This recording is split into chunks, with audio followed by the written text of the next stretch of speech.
أعوذ بالله من الشيطان الرجيم بسم الله الرحمن الرحيم وترى الشمس إذا طلعت تزاور عن كهفهم ذات اليمين وإذا غربت تقرضهم ذات الشمال فهم في فجوة من ذلك من آيات الله من يهد الله فهو المهتد ومن يضلل فلن تجد له وليا مرشدا وتحسبهم أيقاظا وهم رقود ونقلبهم ذات اليمين وذات الشمال وقلبهم باسط ذراعيه بالوسيط لو اطلعت عليهم لوليت منهم فرارا ولملئت منهم رعبا وكذلك بعثناهم ليتساءلوا بينهم قال قائل منهم كم لبثتم قالوا لبثنا يوما أو بعض يوم قالوا ربكم أعلم ما لبثتم فابعثوا أحدكم بورقكم هذه إلى المدينة فلينظر أيها أزكى طعاما فليأتكم برزق منه وليتلطف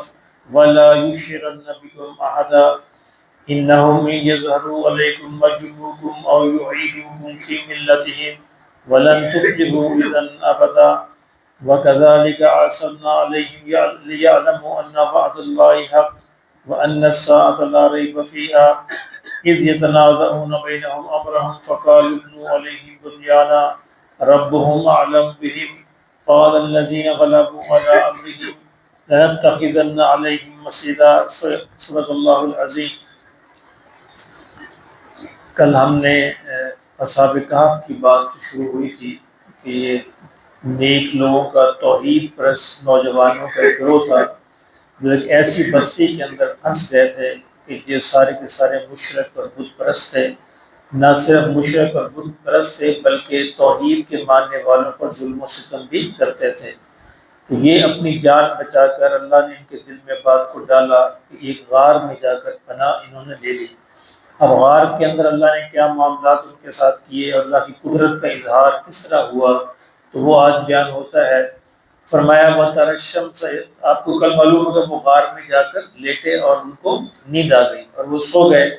اب وہ کتنا عرصہ سوئے رہے، یعنی صدیوں وہاں پہ، کوئی 200 برس 300 برس، اللہ ہی بہتر جانتا ہے کہ وہ صدیوں وہاں پہ سوئے رہے۔ وَتَرَى الشَّمْسَ إِذَا طَلَعَتْ، اللہ فرماتے ہیں اگر تو سورج کو دیکھے، اذا طلعت، جب وہ طلوع ہوتا، تزاور عن کہفہم ذات الیمین، تو وہ اس غار سے دائیں طرف کو ہو کے جاتا۔ وَإِذَا غَرَبَتْ تَقْرِضُهُمْ، اور جب وہ غروب ہوتا تب بھی تقرضهم ذات الشمال، تب بھی وہ بائیں طرف سے ہو کے گزرتا، یعنی غار سے تھوڑا ہٹ کے گزرتا تاکہ دھوپ جو ہے براہ راست ان پر نہ پڑے۔ یہ اللہ نے انتظام فرمایا تھا۔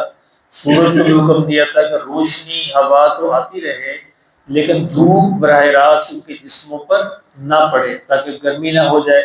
تو اللہ نے فرمایا کہ صبح کو سورج نکلتا تو اس کو بھی حکم تھا کہ تھوڑا ہٹ کے چلے تاکہ غار کے اندر سیدھی کرنے نہ پڑے، اور شام کو جب غروب ہوتا تب بھی اسے حکم ہوتا کہ تھوڑا غار سے ہٹ کے نکلے۔ تو یہاں پہ الفاظ آتے ہیں وہ کنی قطر چلتے ہیں، کنی کترا کے چلتا، تو سورج بھی کنی کترا کے چلتا اور ان پر براہ راست وہ شعائیں نہ پڑتی۔ وَهُمْ فِي فَجْوَةٍ مِّنْ، جبکہ فرمایا کہ وہ نوجوان جو تھے وہ غار کے کھلے صحن میں پڑے تھے، ایسا نہیں تھا اندر کہیں بند دور پڑے تھے، جو کھلی جگہ تھی غار کی وہاں پہ پڑے ہوئے تھے۔ فرمایا ذَلِكَ مِنْ آیات اللہ، یہ اللہ کی نشانی تھی، یہ اللہ کی قدرت تھی، اللہ کی قدرت کی نشانی تھی کہ اللہ جو چاہے جب چاہے جس طرح چاہے جتنا چاہے کر سکتا ہے۔ اس کو بار بار اپنے آپ کو بتایا کریں کہ اللہ جو چاہے جب چاہے جس طرح چاہے جہاں چاہے جتنا چاہے کر سکتا ہے۔ یہ اللہ ہی کی قدرت میں ہے، اور ساری کائنات مل کر چاہے، اللہ نہ چاہے تو کچھ بھی نہیں ہو سکتا، اور ساری کائنات نہ چاہے اور اللہ چاہے تو سب کچھ ہو سکتا ہے۔ تو یہ مثال جو ہے اصحاب کہف کی ایک مثال یہ بھی ہے۔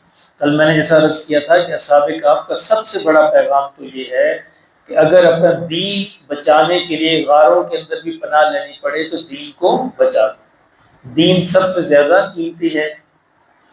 فرماتے ہیں کہ اگر کسی، یعنی دانشور نے کہا کہ اگر پیسہ دے کر جان بچتی ہو تو جان بچا لینی چاہیے، پیسہ پھر آ جائے گا، اور اگر پیسہ اور جان دونوں دے کر عزت بچتی ہو تو عزت بچا لینی چاہیے۔ اس سے بھی زیادہ قیمتی ہے.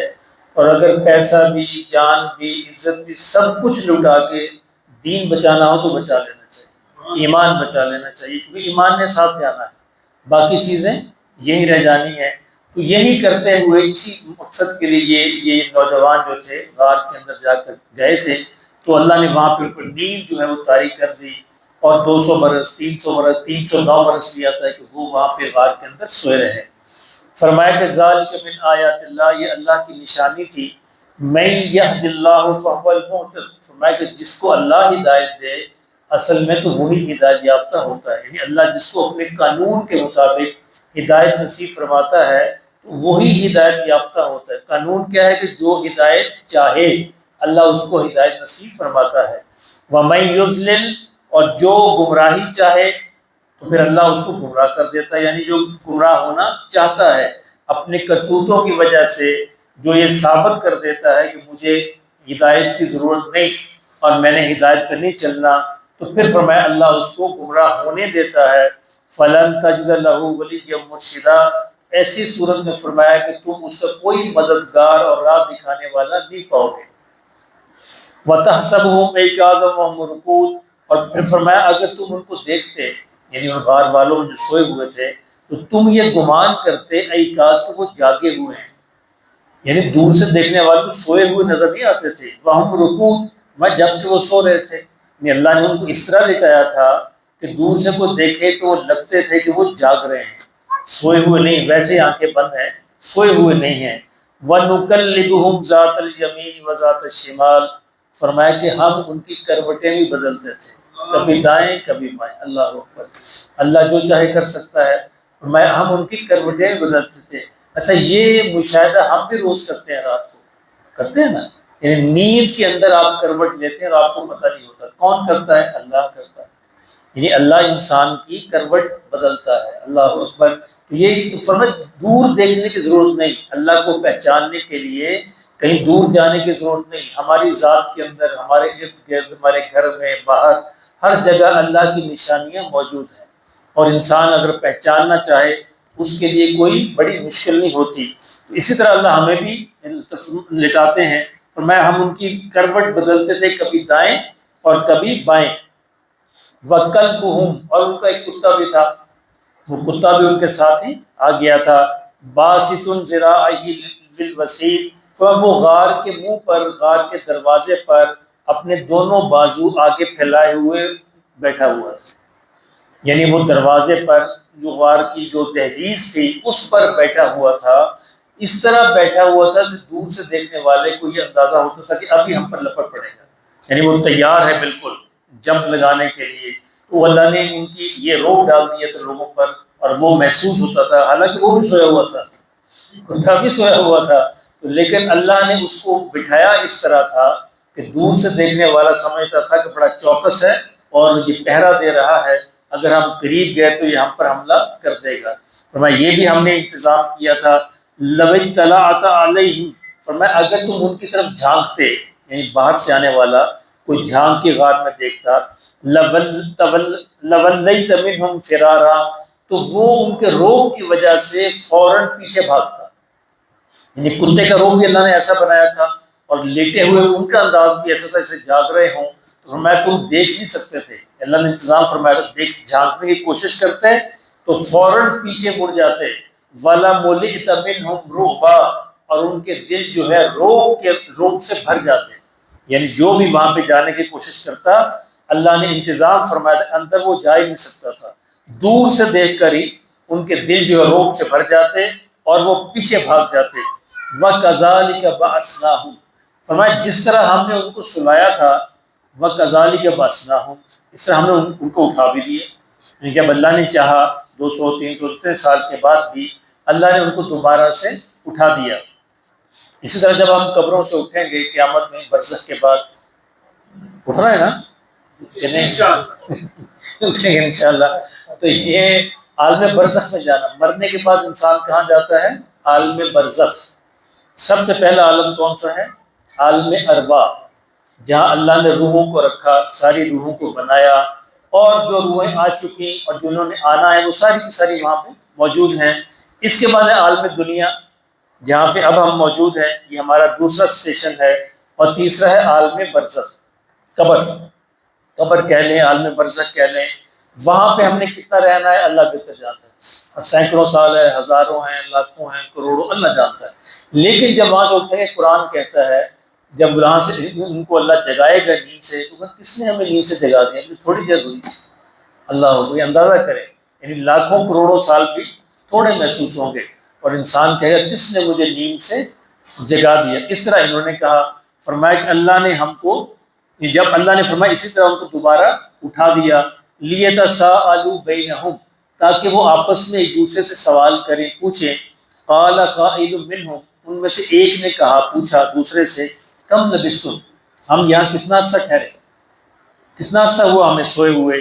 قالوا لبثنا یوما او بعض یوم، تو دوسرے نے کہا کہ بس دن کا ایک حصہ یا ایک دن، زیادہ سے زیادہ ایک دن سوئے ہوں گے، یا دن کا تھوڑا حصہ۔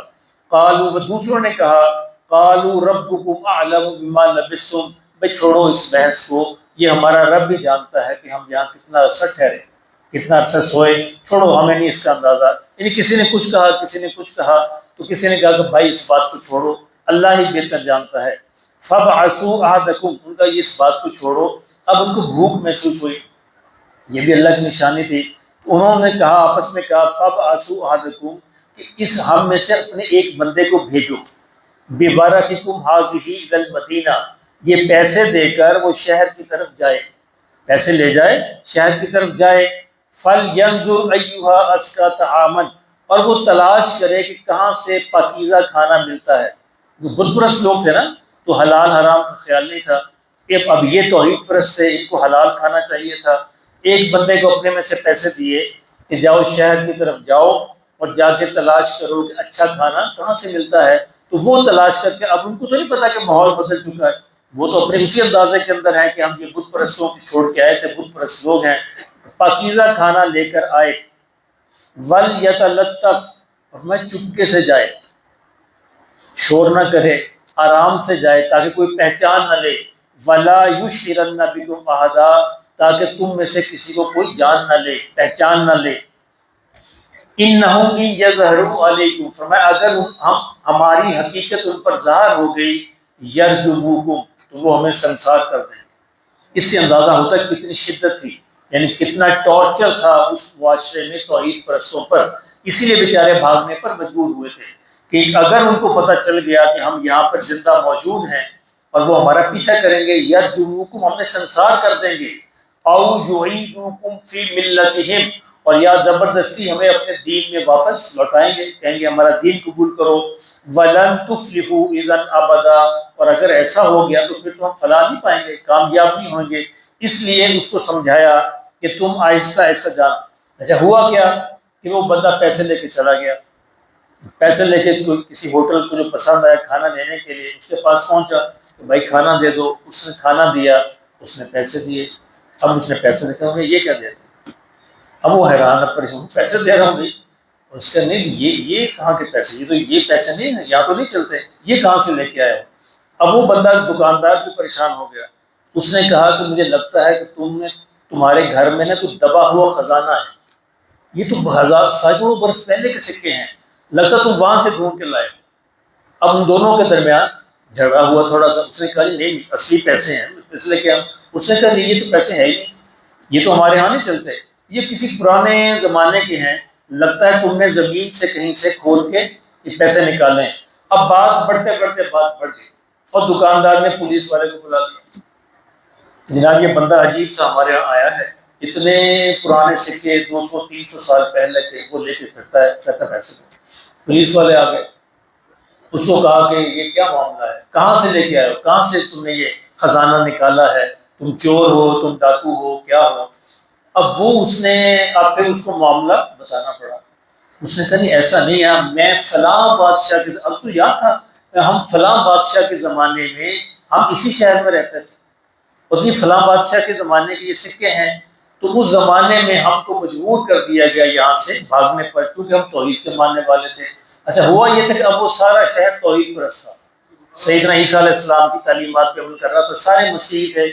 یہ واقعہ حضرت مسیح علیہ السلام کے دنیا سے جانے کے یعنی کوئی 200-300 سال کے بعد کا زمانہ ہے، یعنی نبی صلی اللہ علیہ وسلم کے آنے سے کوئی 200-300 سال پہلے کا، یعنی حضور اور حضرت عیسیٰ علیہ السلام کے درمیان 600 سال کا وقفہ ہے، تو یہ اس درمیان کی یہ بات ہے۔ اب وہ شہر جو تھا اس کی صورتحال بدل گئی تھی، سارے توحید کے ماننے والے تھے۔ اب ان لوگوں نے بھی یہ واقعہ سن رکھا تھا تاریخوں میں کہ ہمارے شہر میں کچھ ایسے لوگ تھے، نوجوان تھے جو دعوت دیتے تھے توحید کی، لوگوں نے ان کو سنسار کرنا چاہا، مارنا چاہا، تو وہ غائب ہو گئے، وہ پتہ نہیں کہاں چلے گئے۔ اب پولیس سے ہوتے ہوتے معاملہ جو ہے وہ شہر کا جو حاکم تھا وہاں تک پہنچا۔ اب اس نے کہا، سب نے کہا تم اگر سچے ہو تو ہمیں جا کے دکھاؤ، تمہارے ساتھی کہاں پہ ہیں؟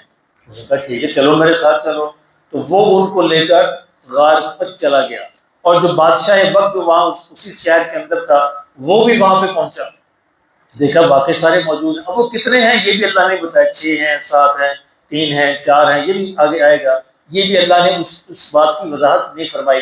اور جب اللہ وضاحت نہیں فرماتے تو ہمیں بھی اس کے پیچھے نہیں پڑنا چاہیے۔ جتنے بھی تھے تو دیکھا، تو بادشاہ وقت نے بھی چونکہ سن رکھا تھا سارا معاملہ، وہ سچا توحید پرست تھا، اس نے ان سے کہا کہ ہمارے لیے دعا کریں، برکت کی دعا کریں، ان کے ہاتھ چومے اور ان کے لیے برکت کی دعا کی درخواست کی۔ اب اللہ نے ایک اور آیت ان کو دکھانی تھی۔ جب یہ سارا معاملہ ہو گیا اور وہ شخص جو بازار والا بھی تھا وہ جا کے کیا اور غار کے اندر گیا، تو سارے یکدم لیٹے اور لیٹے لیٹے فوت ہو گئے، ان کے سامنے جو ہے وہ سارے فوت ہو گئے۔ وہ مفسرین لکھتے ہیں اس کی ایک وجہ یہ بھی تھی، اس زمانے میں اگرچہ وہ توحید پرست تھے لیکن ان کے اندر ایک ایسا گروپ بھی موجود تھا جس کو یہ سمجھ نہیں آتی تھی کہ اللہ دوبارہ کیسے زندہ کرے گا، تو ان کو اللہ نے آنکھوں سے دکھا دیا۔ اللہ جب چاہے کوئی ایسی نشانی دکھا سکتا ہے، تو ان لوگوں نے اپنی آنکھوں سے دیکھا کہ یہ بندہ زندہ ہو کر شہر میں کھانا لے کر آیا، اور پھر وہ ہمارے سامنے جو پھر لیٹ گئے اور پھر فوت ہو گئے، یعنی اصلی موت جو ہے وہ دوبارہ ان پر آ گئی۔ اب جب اصلی موت آ گئی تو پھر کیا ہوا؟ فرمایا وَكَذَلِكَ أَعْثَرْنَا عَلَيْهِمْ لِيَعْلَمُوا أَنَّ وَعْدَ اللَّهِ حَقٌّ، فرمایا اسی طرح جس طرح ہم نے ان کو دوبارہ زندہ کیا تھا، اسی طرح ہم نے ان پر مطلع کر دیا، لوگوں کو دکھا دیا، بتا دیا، اطلاع کر دی، تاکہ وہ جان لیں ان وعد اللہ حق، کہ اللہ کا وعدہ سچا ہے، قیامت کیسے آئے گی، دوبارہ لوگ کیسے زندہ ہوں گے، وَأَنَّ السَّاعَةَ لَا رَيْبَ فِيهَا، قیامت کے آنے میں کوئی شک نہیں۔ لوگوں اپنی آنکھوں سے دیکھ لو کہ قیامت کے آنے میں کوئی شک نہیں۔ تم نے یہ منظر دیکھ لیا، اِذْ یتنا، اب سے سارا منظر دیکھا تو اب وہ ان کے سامنے فوت ہو گئے۔ اب وہ پورا جو مجمع تھا ان کے درمیان اس بات پر بحث ہوئی اب کیا کریں، ان کو یہاں پہ دفن کریں، ان پہ ہم یادگار بنائیں، کوئی عمارت بنائیں۔